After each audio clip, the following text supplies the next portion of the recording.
In front of me is POCO M8 and today I would like to show you how you can change default apps.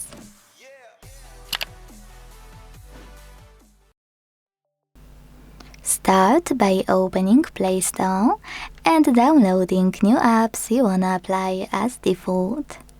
In my case, Firefox browser.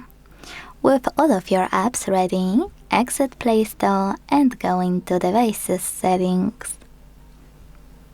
Now scroll a tiny bit to click on Apps under Privacy Protection. And here's a common issue. To get into Default Apps section, you need to tap on those three dots at the top right corner.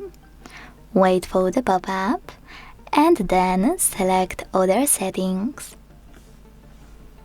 Now you can tap on Default Apps at the top and manage them.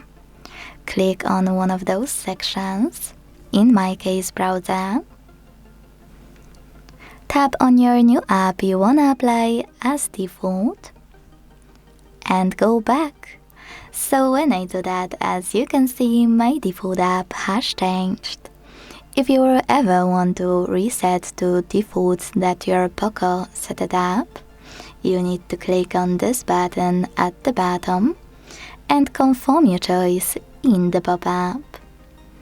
Thanks so much for watching. If you enjoyed this video, leave a like, comment and subscribe. Bye!